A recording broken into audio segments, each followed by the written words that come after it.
Magandang araw mga kaibigan. Bigyan natin ngayon ng opinion, reaction itong mga pahayag ni Senator Amy sa interview sa kanya sa media, I think sa loob ng Senado ito. Sa posibleng dahilan, maraming dahilan kung bakit na-relieve si General Torre. Isa na yung hindi niya pagsunod kay Secretary Remulla. Ito, ngayon ko lang nalaman na parang namumuliti ka. Namumuliti ka si General Torre. Parang pinagmamalaki na kakandidatong presidente o vice presidente sa 2020.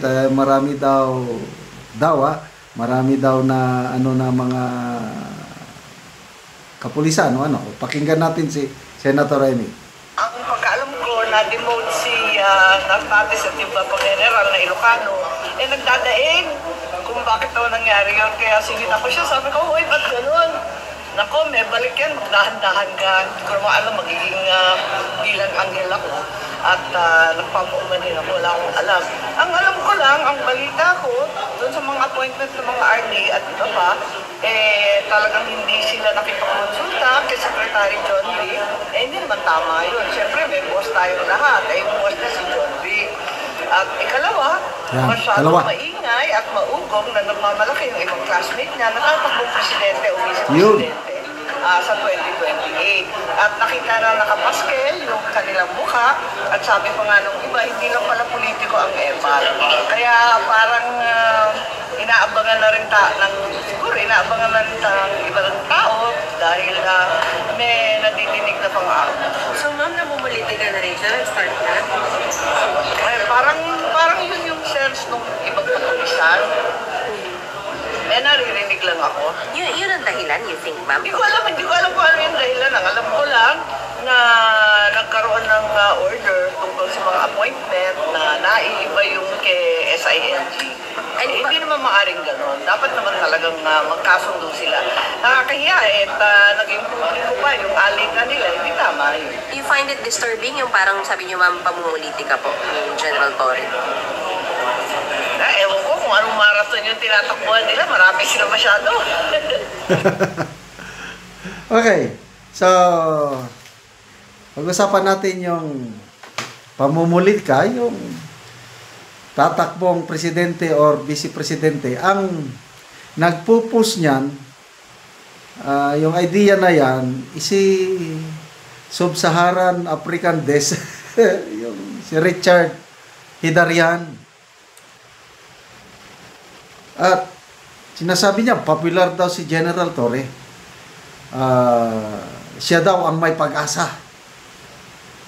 Dahil nga popular At makakatulong pa sa Marcos administration sa pagprotekta ka Marcos after 2028 sakaling magpresidente si VP Sara, nandyan si General Torre nalalaban kay VP Sara.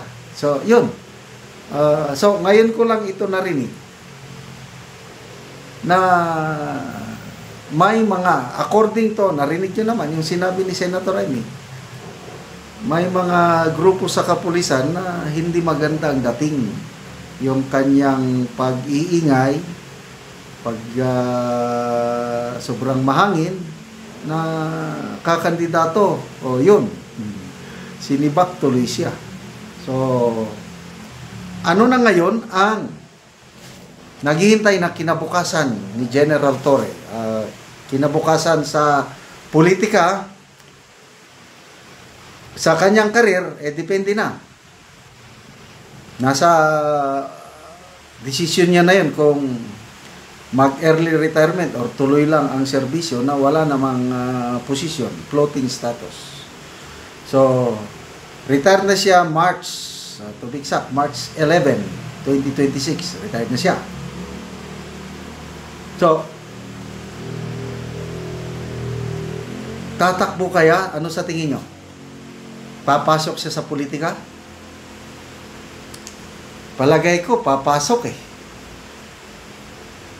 Kasi, ang feeling niya, sarili niya is sikat siya.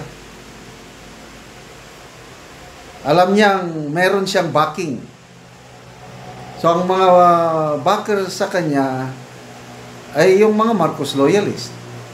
Kaya lang, I don't know kung ano, bago siya sinibak, talagang malakas ang suporta niya galing sa Marcos loyalist at saka mga kakamping. I don't know ngayon dahil sinibak siya. Baka magmenos na ang suporta ng mga Marcos loyalist dahil sinibak eh. Sa mga kakamping ay nandyan pa rin ang suporta ng mga kakamping sa kanya. Kaya lang, kung presidente, mahirapan siya. Pwede siguro, senador. Pwedeng vice president. Sa pagiging presidente, no way. Sa ngayon, wala pa akong nakikita na malakas na makakalaban ni BP Sara. Not even si ano lang siguro, ang medyo makalapit yung somebody who will put up a good fight versus BP Sara. Si ex-VP Lenny lang ang nakikita ko. Dahil sulit na sulit pa ang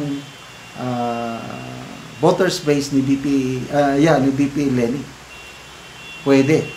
Kaya lang, to me, it's not enough na tatalunin niya si BP Sara. Kasi sa latest survey, malayo eh. 31% si BP Sara, 13% lang si BP Lenny. For Torre, kung senador, baka may chance siya dahil susuportahan siya ng mga Marcos loyalist at mga kakampings. Pwede. So, abangan natin anong mga susunod na kaganapan. Yung tanong nga, mag-early retirement? O operan ba siya ng bagong posisyon? Kung operan siya, ano kaya? Most likely, NBI director eh. At tatanggapin ba niya ang pagiging NBI director? Kung ako si General Torre, sa ngayon sa nakikita ko, parang hindi na dahil sinibak siya. Parang pampalubag na loob na lang yung sinabi ni Secretary Remulla na the President is considering giving him another post. Pampalubag loob na lang yun. Sa ngayon, alam ko, nagdadalamhati, nasasaktan si General Torre. Okay, salamat mga kaibigan sa inyong pagsubaybay sa ating channel. Nakakatulong kayo ng malaki sa Tribong Talandig ng Bukidnon dahil ang channel natin ito, sweldo natin ay pantulong sa tribo. Namimigay tayo ng libreng yero at pako sa kanila para makapagpatay sila ng mas maayos na tirahan. Panoorin niyo ang video na ito.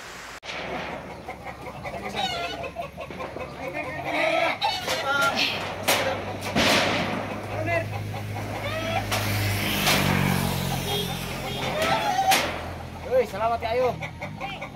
Kung sa aning asin sa labos sa kanan sa Ginoo. Ay nakabalay na gyud.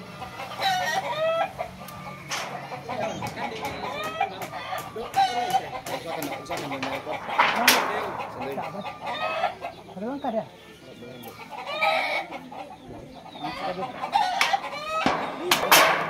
Picem kada basta ni. Hindi tiga pun. Jangan itu kalau aneh.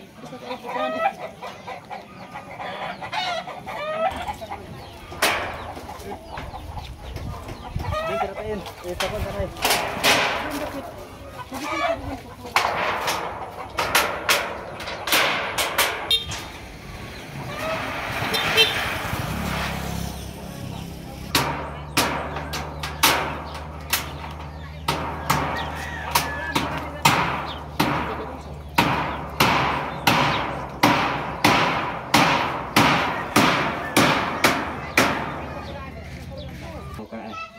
Ini loh, ini talaga.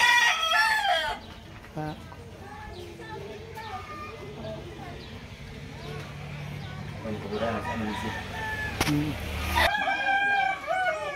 Salamat gid kayo sa tanan nga karon pagabuaning sin nakauman na gid ko. Oo. O salamat sad sa nag-sponsor ani nga nakapakahuman na gid ko sa akong balay kay na ato pa na gid.